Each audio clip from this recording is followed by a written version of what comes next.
bing, bop, boom, bop, bing, bop, boom. I promise that you'll never find another like me.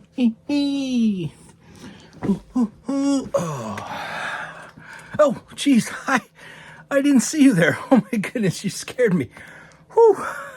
Welcome back, everybody. I am James, the sock knitting guy, and this is the sock drawer episode number 10. We've made it. 10 episodes, gang. So great to have you along for the ride of another episode. Man, it's been like 3 weeks, 20 days, something like that since my last video. Been going through a massive heat wave here, and well, actually, I guess much of the eastern seaboard has been going through much of a heat wave that finally broke. But anyways, it's been a crazy 3 weeks, you know? I mean, it's been hot. Our central AC unit that cools the house broke. Oh my God. We poured like, a few $100 into trying to get it fixed. We finally found the problem, but realized that it would have cost like another $1,000 to fix it. And there was no guarantee that it would even last for another year or two. So we were like, you know what? We're not going to spend like 15, 20 grand replacing the entire unit in the house. We're just going to go out and buy a couple air conditioners at Ollie's for a few $100 and problem solved. The house is cool again. And thankfully the heat wave has broken for the time being. But man, it was a scorcher there for, for a little while.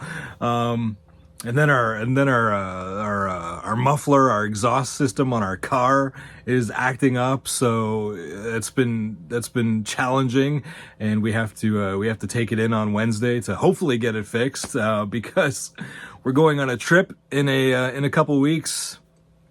We're going to Gettysburg for the weekend because I really want to see the real life Annabelle doll. Do you guys know the Annabelle doll from the Conjuring movies and the Annabelle movies? Yeah, well, in reality, she's not the scary looking doll that she is in the movie. She's actually a Raggedy Ann doll in real life, which I know a lot of horror fans know about. But anyway, she's been making this tour around the country, and I am desperately wanting to go see Annabelle. So she's going to be in Gettysburg on July the 13th or something like that. So booked a hotel room at the Farnsworth House Inn, which is one of the most haunted places in Gettysburg.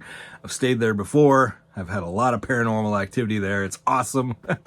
So we're gonna go see Annabelle. I'm gonna get to see a little presentation of Annabelle and take pictures and videos of Annabelle, and hopefully not come home possessed by a demon. That would be awesome. I mean, it wouldn't be awesome if I'm possessed. It would be awesome if I get home I'm not possessed. Oh my goodness, I'm just all over the place, and we haven't even started really. Oh my God. But yeah, so it's been crazy. It's been an interesting 3 weeks. How have you guys been, man? I hope you guys have been having a good summer so far, just enjoying life. Nothing catastrophic has happened to you. You've been knitting. My goodness, I know knitting in the heat is challenging sometimes. Knitting in the summer is challenging sometimes, unless you have like a smaller project or a lighter project. I like to go against the grain.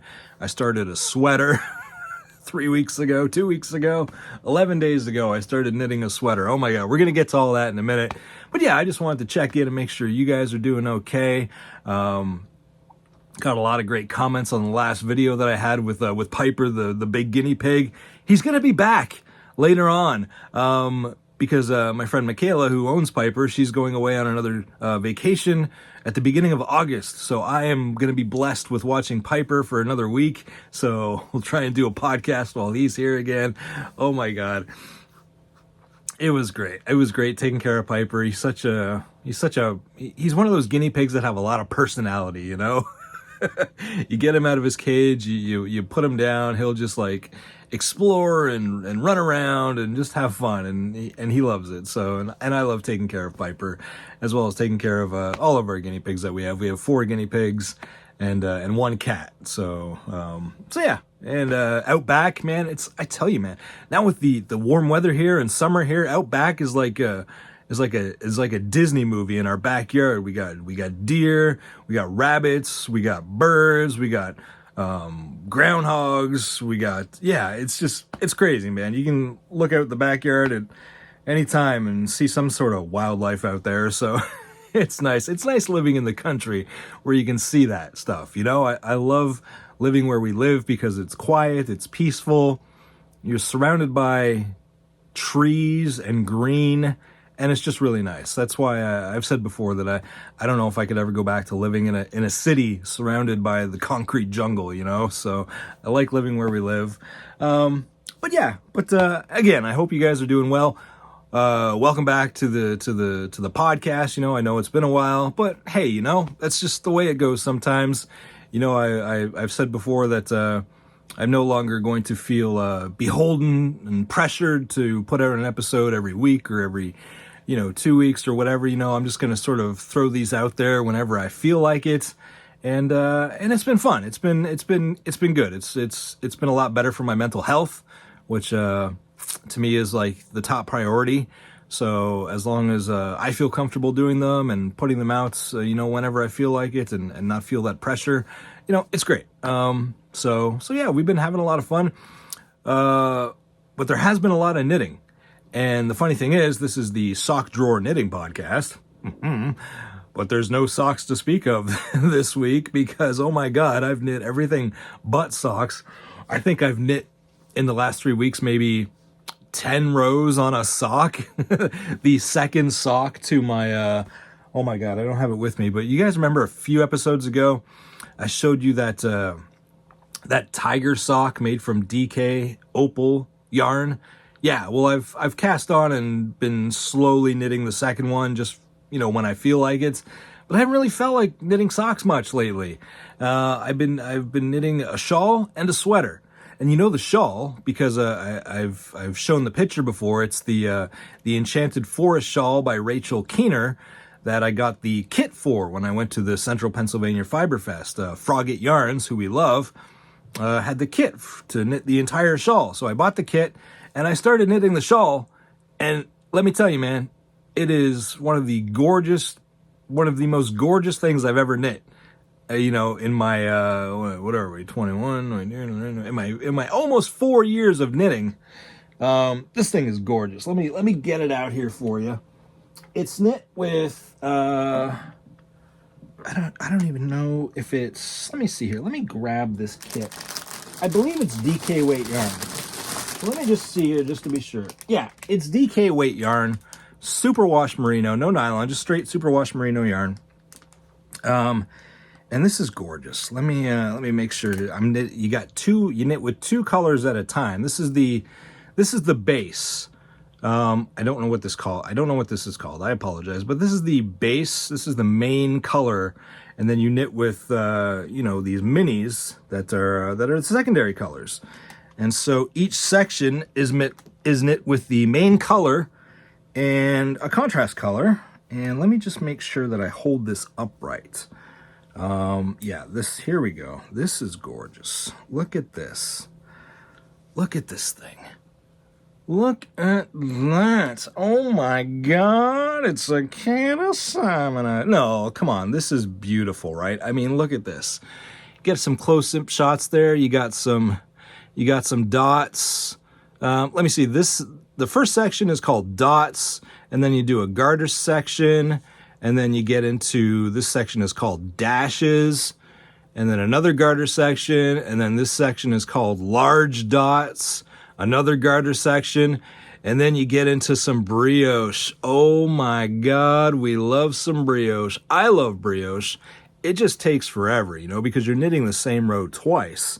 But man, the results are fantastic. Look at that. So you switch to the green, you got this brioche, and then the sections repeat themselves just with different colors.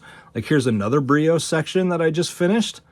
Oh my God, look at that. Oh, it's gorgeous. I love it. And, I still have a long ways to go because I did the yellow, I got the green, now I'm starting blue, and then it goes into a burgundy and then a pink to finish it off. So I obviously still have a long way to go. This thing's going to grow and get bigger and bigger, but look at that. It is just, excuse me, it is just gorgeous. I love this kit. I love this shawl. The pattern is so easy to follow, so simple. I have yet to make a mistake. Knock on wood. But yeah, it is gorgeous. I love it, and I'm having a lot of fun knitting this. And yeah, this is one of the big projects that I've been working on. And thankfully, with it being just DK Superwash Merino, it doesn't feel too heavy, you know? So it's not one of those projects that makes you feel hot. Unlike my other project that I have on the needles. So this is nice and light. So, but yeah, so this is gonna still take a while. I mean, I forget what the number of stitches is up to now. I know it's over 100. And there's certain sections like the garter stitch where you have to, there's stockinette 2 in here where you have to purl. So man, you guys know, man, purling like 100, 200 stitches, it takes a while. You really got to be committed to it.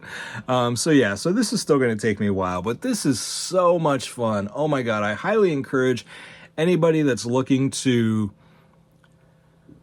do a project that you won't be bored with, that incorporates a lot of different techniques, man. The Enchanted Shawl, the Enchanted Forest Shawl by Rachel Keener.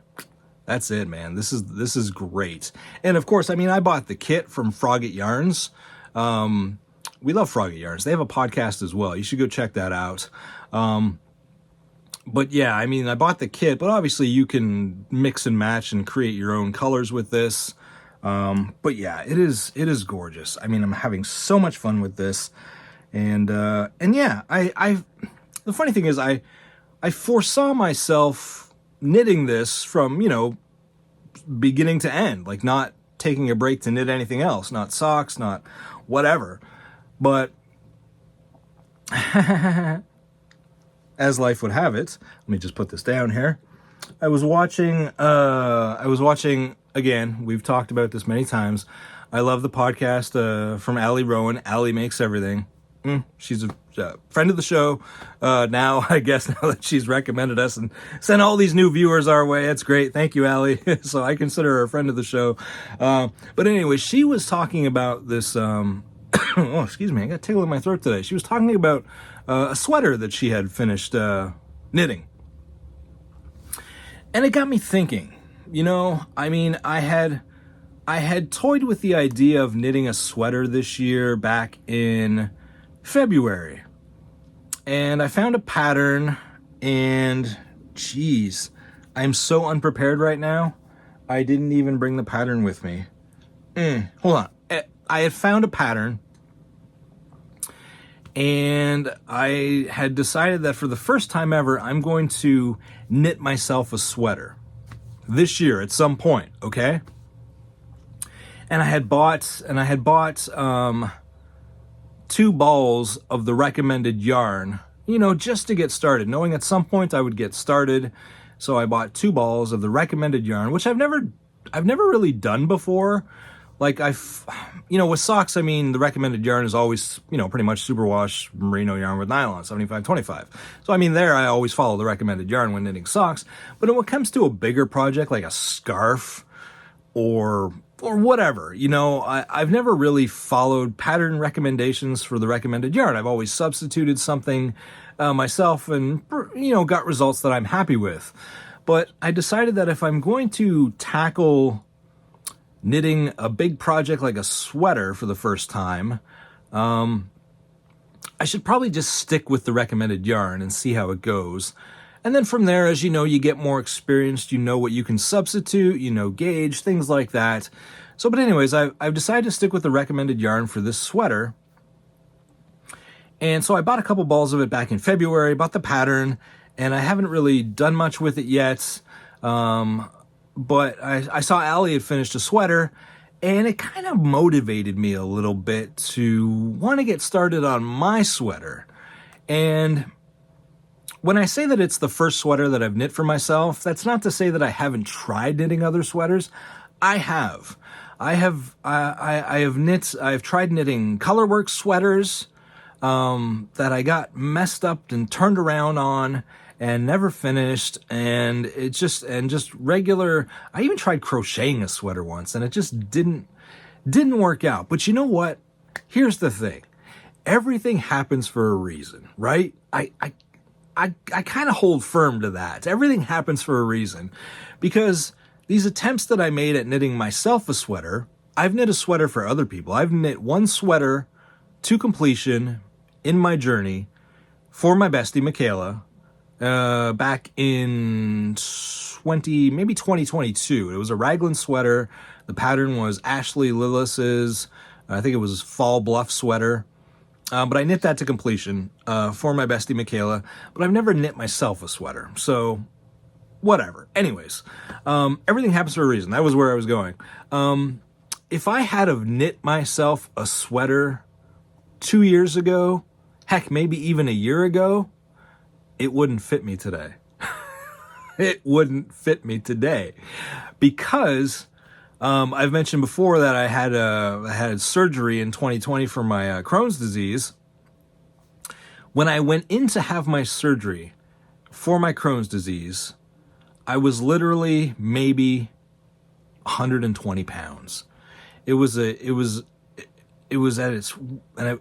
one of the worst points ever in my Crohn's disease journey that I've had since I was 18 years old. I was so sickly, I was so thin, 120 pounds, maybe even less. It was pretty rough. But anyways, I had my surgery. I felt great since then. But in the years since I've had my surgery, I've gained weight consistently. You know, I've packed on the pounds and become a porker. To me, anyway. I mean, I've never weighed, even before my surgery, I've never weighed more than 140 pounds in my life. And so after my surgery, I don't know, I've been able to eat everything. I've been able to just enjoy food. And so I've packed on weight. And so if I had have knit myself a sweater, gone through all this work of knitting myself a sweater 2 years ago, a year ago, it wouldn't fit me today. And I kind of would have felt bad about that, you know? But now I'm at a weight that I've sort of plateaued at. I've been at this weight consistently for probably the last 8 or 9 months. And I've hovered between 225 and 230, which isn't a lot, but for me, holy shit, who's never weighed more than 140 pounds in their life, now weighs almost 100 pounds more than that. Oh my God, it's a bit of a shock, you know? And yeah, so anyways, so before I started knitting this sweater, I was like, well, you know, I started knitting this sweater like 12 days ago. And I'm like, okay, I need to measure, obviously, because I don't want to just wing it or eyeball this. This is a sweater. You have to measure if you're knitting for a sweater. So you're going to get a kick out of this. I did a Google search, and the Google search was literally this: if your stomach is bigger than your bust, should you measure your stomach instead? And Google was like, yeah, you should measure your stomach. I don't know why that's so funny to me. But my stomach is bigger than my chest. It sticks out more. So when you're knitting a sweater, you obviously want something that's going to fit. And for me, when I wear a sweater, I like it to fit a little looser. I don't like tight fitting garments. I like my garments a little loose to have some positive ease, you know? So anyways, stomach is bigger than my chest. So I measured for that, and I came up with, there was the sizing in the sweaters. I'm basically on a 3X size. The 2X size would have fit, probably, but like I said, it would have felt a little tight. So I decided, for the sake of what I like, I'm going to knit the 3X, which I think fits a bust size, or stomach size if you're me, fits a size of, I think, between 49 inches and 53 inches, maybe? That sounds about right. But anyways, it's the 3X size. You know, I don't care. I'm a bit of a porker, and that's okay. But anyways, So I bought the recommended yarn, I got that, and I started knitting this sweater 11 days ago. And let me tell you, it was a bit weird at first because it's different from what I remember when I've knit raglan sweaters before, like from the one that I knit for my bestie Michaela and for the ones that I've tried to knit for myself in the past. It's different. All those start with casting on your stitches in the round, doing your increases, blah, blah, blah, blah, blah. Everything was from the beginning in the round, right from the start. This one had some shaping to it, so it was knit flat back and forth, shaping the shoulders and the neckline and everything before you join in the round to continue on with the yoke. That one's for you, Michaela. Geez, I'm all over the place today. So that was a little different. That was one of those instances where I just has to trust the process, trust the pattern. I was like, how is this going to work? How am I going to join this in the round later? And this is going to make sense. Well, it did. And it's fantastic. So let me start with the yarn first. I didn't want to go too fancy. I actually have one ball left here. I got some more on order. I bought this from Woolen Company. This is I don't know how to pronounce this, Isager Aran Tweed yarn. This is the ball band here, but it is just a brown. It's just a brown tweed yarn, and I like this because it's kind of a neutral color. I can wear this with jeans or khakis in the fall or whatever. It's just kind of very neutral. It fits me, I just like the color. And so I decided to go with that. And that's the recommended yarn, this Isager Aran Tweed yarn. So, well, once again, I apologize. I haven't talked this much in 3 weeks. So, all right, so here we go. This is 11 days, or 12 days now, worth of progress, I believe. Holy cow, I just finished the yoke last night and divided off for the sleeves and have now started the body. Ta-da! Here we are. Look at this, eh? Look at that. You see what I mean about that shaping? It's got that shaping there where the neck kind of curves down a little bit. Every other sweater I had didn't do that. It just kind of was a big circle that you picked up stitches later and knit the ribbing. But this is different. So, I mean, I will pick up stitches later on, obviously, and knit the collar. But yeah, this is it. This is awesome. I mean, and I tried it on. It fits. It seems to have enough ease that it'll go over my stomach comfortably. And I look at that. I like that color. I like that tweed, that sort of brown tweed color. I really like that. It's very neutral. Like I said, it'll go nice with a pair of jeans. And yeah, it's hard to put on here now because everything's all scrunched up. But I divided off the sleeves. I found these cool cords. Usually when in the past when I've done it, I would just put the sleeves on a waste yarn and then pick them up later, which was a pain in the ass. I'm like, there's got to be an easier way.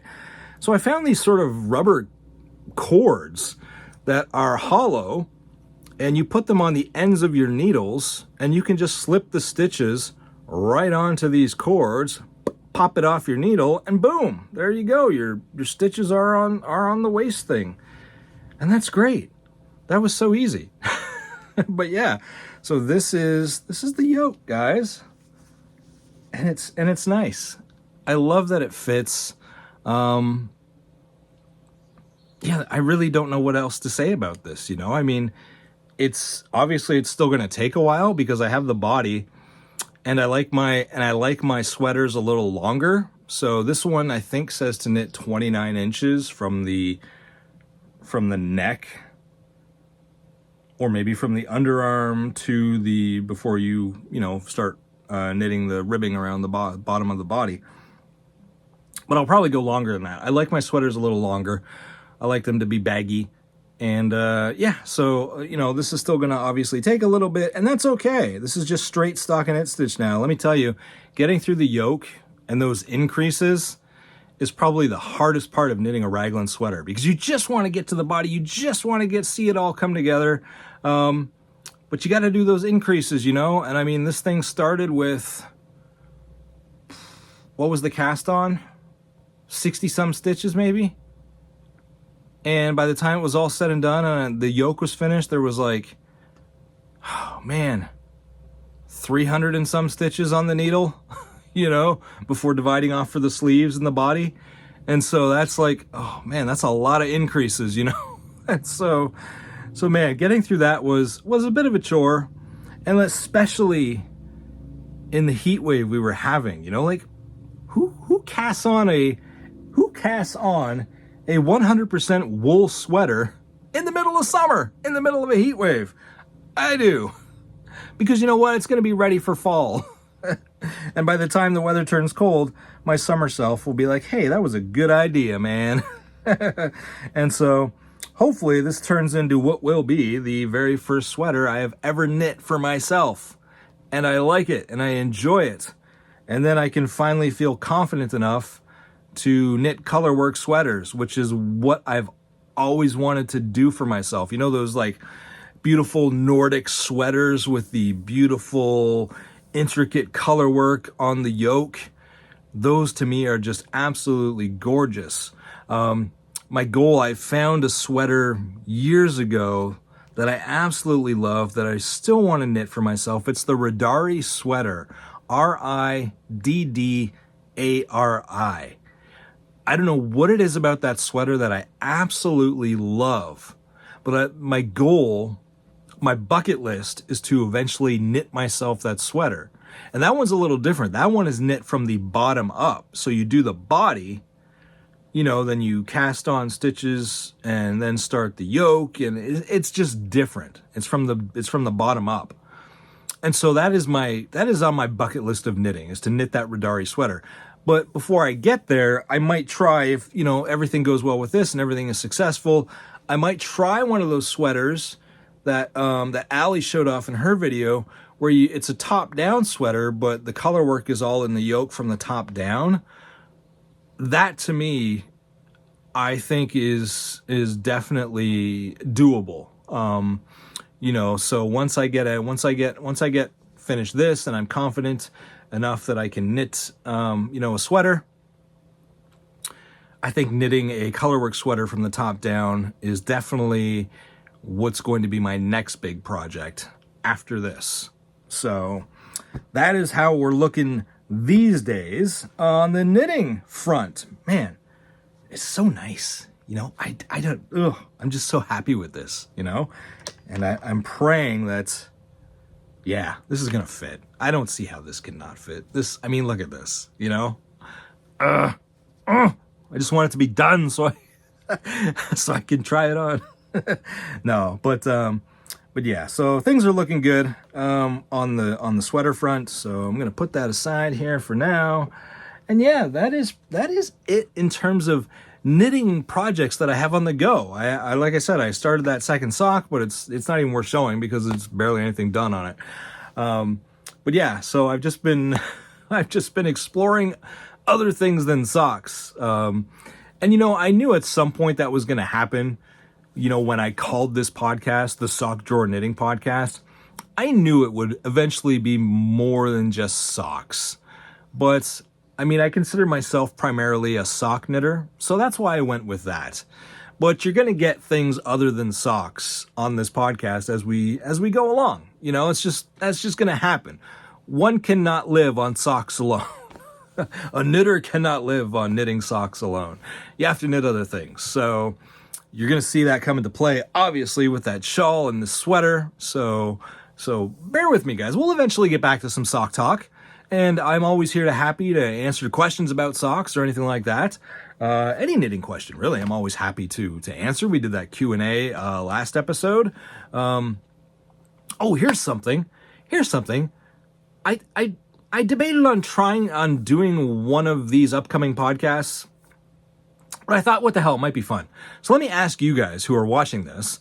I asked to my followers on Blue Sky, what are some of your unpopular knitting opinions or pet peeves in knitting? And the goal is to do a video in the future that has some of those unpopular opinions and pet peeves in knitting. I know there are hundreds of them out there, but I thought it would be fun to just sort of come at it from a different perspective. And we'll just see what everybody thinks. So in the comments below, leave some of your unpopular knitting opinions or knitting pet peeves, knitting hot takes, whatever, something like that, We're not going to bring any negativity to this, so if you have an unpopular opinion or a pet peeve or something like that, share it with me. I'll eventually cover all that in a future episode, because I think that would be fun to just talk about and get people's perspectives on different things and whatnot. Some people, one person on Blue Sky talking with their pet peeve obviously is purling. And, a lot of people feel that way. A lot of people feel that they hate purling in knitting. To me, I don't, as an English knitter, I'm an English knitter. So this might be different for continental knitters. I don't know. I've tried to teach myself continental knitting. It just doesn't work out for me. So I'm an English knitter. I'm a thrower.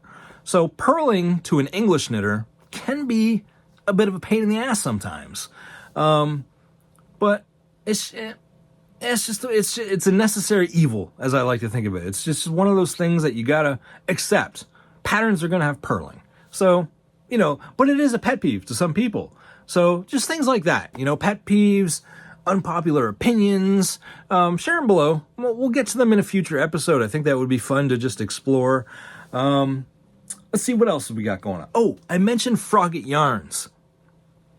Froggit Yarns, I was on their Instagram page the other day. You all know how much of a fan I am of Frog and Toad. Oh my God. I've worn so many Frog and Toad shirts on this podcast. I actually found at Target last week a Frog and Toad baseball cap. I bought it, obviously. So now I have a Frog and Toad baseball cap. I love Frog and Toad. But anyways, Froggit Yarns is having a special...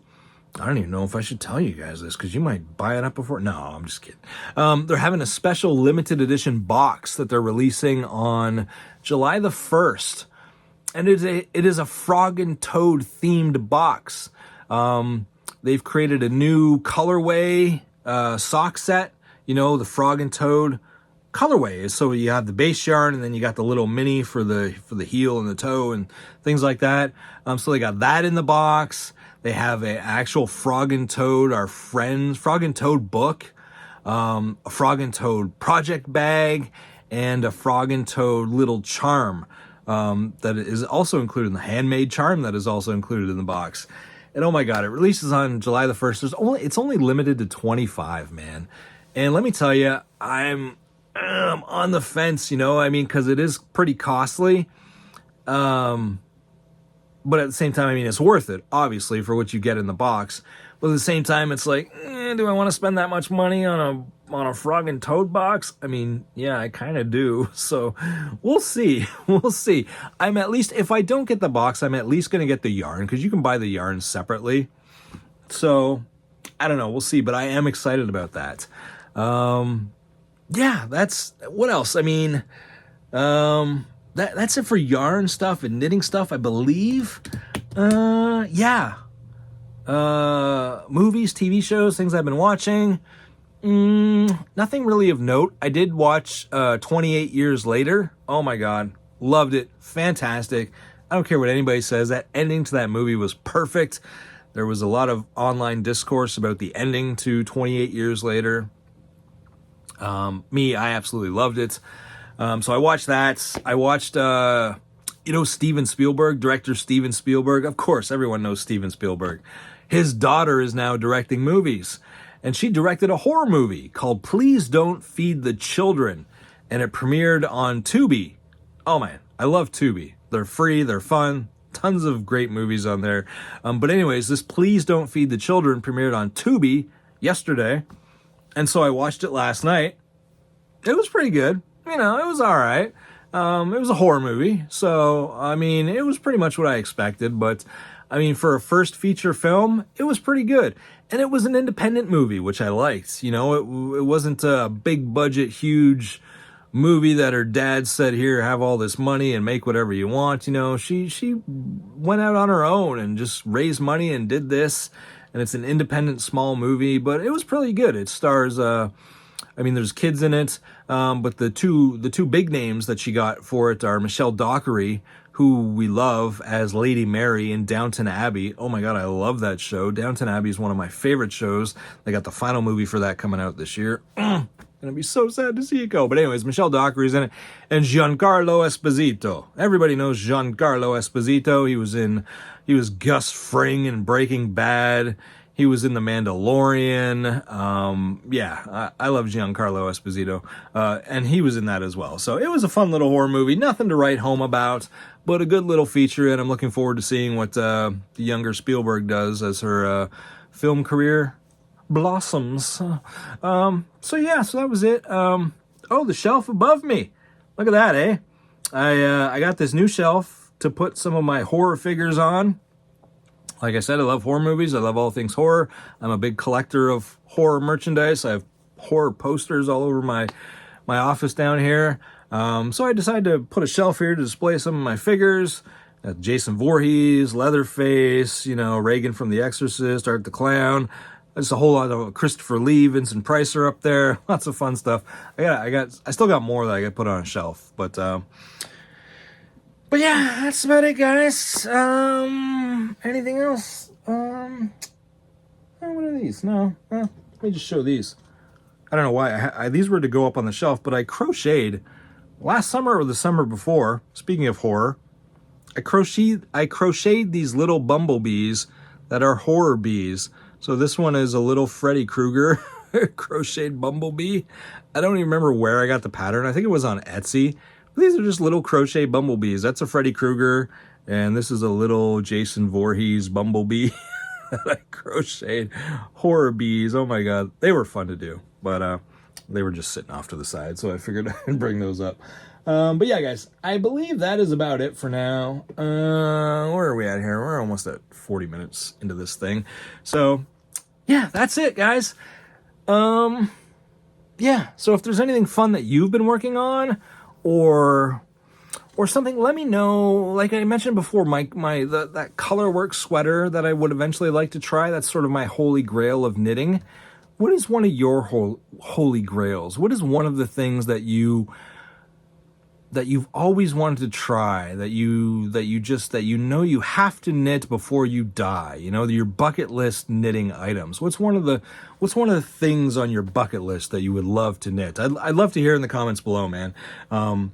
Because I think a lot of people read those comments and we get some great ideas for patterns that we might not have discovered otherwise. So share with that in the comments if you feel like it. If you've made it this far in the video and you want to, you know, share your knitting holy grails in the comments below, that would be great. Thank you guys so much for coming along for another episode 10. Oh my goodness. So yeah, we will talk to you. Let's see, our vacation to Gettysburg is in a couple weeks.